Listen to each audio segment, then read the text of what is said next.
तो इसमें सीखेंगे अध्याय 6 का त्रिभुज।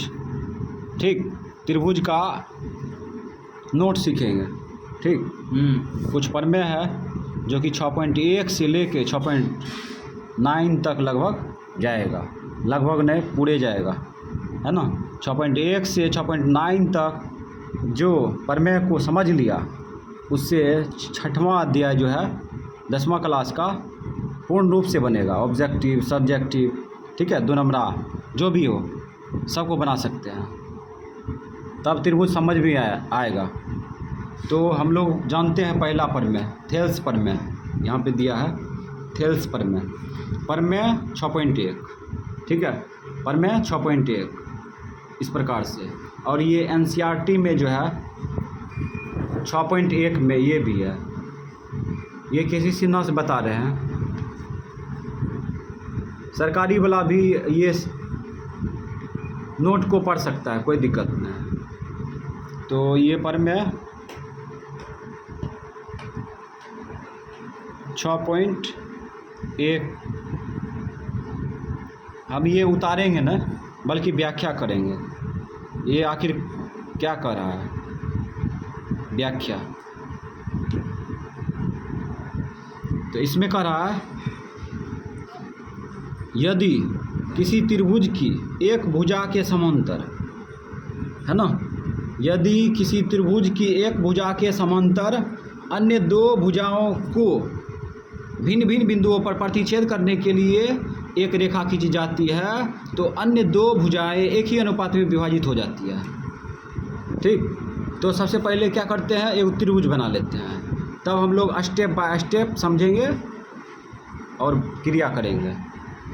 तो ये त्रिभुज बना चुके हैं ना, इसको कुछ भी मान लो, ABC PQR, तो PQR मान लेते हैं। ठीक, मान लिए। अब इसको फिर से समझते हैं। कहता है यदि किसी त्रिभुज की एक भुजा के समांतर, ठीक है, अब ये देखो समांतर किसे कहते हैं, यहाँ समझना। ये लाइन दिख रहा है, ये लाइन और ये लाइन, ये दोनों के बीच की दूरी क्या होगा, समान होगा, समान होगा, दूरी क्या होगा, समान होगा। तो ये रेखा इसके समांतर है ना, इसी को कहते हैं समांतर। जहाँ भी इसको देखेंगे तो ये भुजा कभी मिलेगा नहीं, कभी नहीं मिलेगा, समांतर रेखा कभी मिलता ही नहीं। जब 2 रेखाओं के बीच की दूरी समान हो, ठीक है, उसे समांतर रेखा कहते हैं। तो इसमें कह रहा था कि यदि किसी एक त्रिभुज में एक भुजा के समांतर, एक भुजा के समांतर, समझ गया, एक भुजा के समांतर कोई भी भुजा पकड़ लो, ये भुजा पकड़ सकता है, ये भुजा पकड़ सकता है, ये भुजा पकड़ सकता है, एनीबॉडी कोई भुजा पकड़ सकते हैं। तो हम क्या करते हैं, ये भुजा पकड़ लेते हैं। ठीक, ये भुजा के समांतर यहाँ खींच दिए रेखा, इसको मान लिए PQR, इसको S, इसको T। कहता है यदि किसी त्रिभुज की एक भुजा के समांतर, एक भुजा के समांतर अन्य 2 भुजाओं को भिन्न भिन्न बिंदुओं पर प्रतिच्छेद करने के लिए रेखा खींची जाए, ठीक है, रेखा खींची जाए। देखो यहाँ पर ये भुजा के समांतर इस समांतर रेखा को खींची गई, तो ये 2 अन्य भुजा भिन्न बिंदु पर प्रतिच्छेद हो रहा है ना। हाँ, तब आगे देखो कहता है ये अन्य 2 भुजाएं एक ही अनुपात में विभाजित हो जाती है। तब ये भुजा क्या करता है, ये भुजा ये 2 भुजा को मतलब PR को और RQ को एक ही अनुपात में बांट देती है। ये प्रमेय है ना। तो इसको जो सूचना दिया है उसके आधार पर चलेंगे। तो यहाँ लिखते हैं त्रिभुज PQR में चूँकि देखो ST किसके समांतर खींचा गया, ST जो है किसके, PQ के समांतर खींचा गया। तो यहाँ लिखेंगे ST समांतर PQ, इसको समांतर बोला जाता है। ठीक है, हाँ। ये संकेत है समांतर का, तो एस टी समांतर पी क्यू है, तो एस टी भुजा अजीब घटना करता है। अजीब घटना क्या करता है? ये दोनों भुजा को, ये भुजा और ये भुजा को एक ही अनुपात में बांट देती है। हम लोग किसी भी प्रकार का अनुपात ले सकते हैं, लेकिन एक साइड से जो लेंगे दूसरा साइड से भी वही लेना पड़ेगा, है ना, ये रूल है इसका। तो इसीलिए अभी सिंपल अनुपात दिखाते हैं, अभी सिंपल अनुपात दिखाते हैं। तो यहाँ हम पकड़ते हैं पी एस बटे एस आर, ठीक है, पी एस बटे एस आर पकड़ लिए, है ना। अच्छा, पी एस बटे एस आर पकड़ेंगे इधर, तो इधर क्या होगा? क्यू टी बटे टी आर। इधर जैसा व्यवहार करेगा इधर भी वैसा व्यवहार होना चाहिए। अगर इधर पकड़ेगा पी आर बटे पी एस, तो इधर पकड़ेगा क्यू आर बटे क्यू टी। समझ गया? इस प्रकार से तो इसका अनुपात निकाल सकता है अपना मनचाहा। समझ गया? हाँ। तो हम एक दो को बता देते हैं।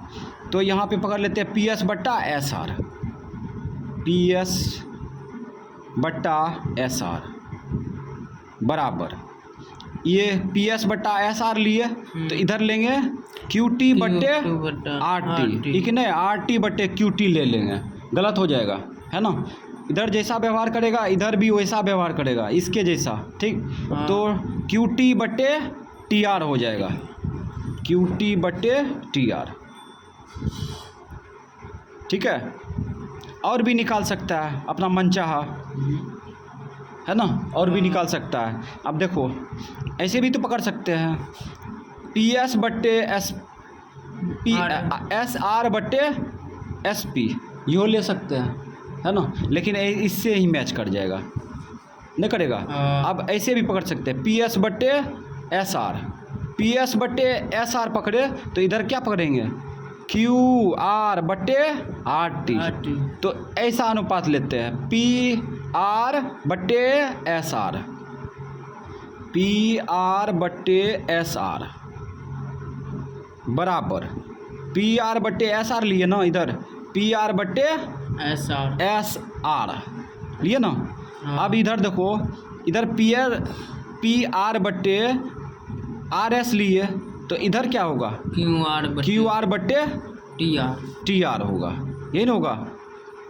तो फिर से मिला लेते हैं, यहाँ देखो पी आर बट्टे एस आर है, पी आर बट्टे एस आर, तो यहाँ हो जाएगा आर क्यू बट्टे आर टी, तो आर क्यू बट्टे आर टी, ठीक है। इस प्रकार से हम लोग इसमें भिन्न भिन्न प्रकार के अनुपात निकाल सकते हैं। ज़रूरत के अनुसार जो जहाँ ज़रूरी लगेगा वैसा अनुपात लिख के, और इसमें 4 गो मान 3 गो मान दिया रहेगा, 1 गो मान पूछेगा, निकाल लेगा मान रख के। समझ गया? तो ये प्रमेय आना चाहिए, ठीक। तो ये 6.1 का प्रमेय समाप्त। ये अनुपात जो है ना, ये अनुपात दिख रहा है, इसको बट्टा भी कहते हैं, और ज़्यादातर इसको जो है बट्टा भी बोला जाता है ना, जैसे पी एस बट्टे एस आर, तो पी एस अनुपात एस आर भी बोल सकते हैं, है ना।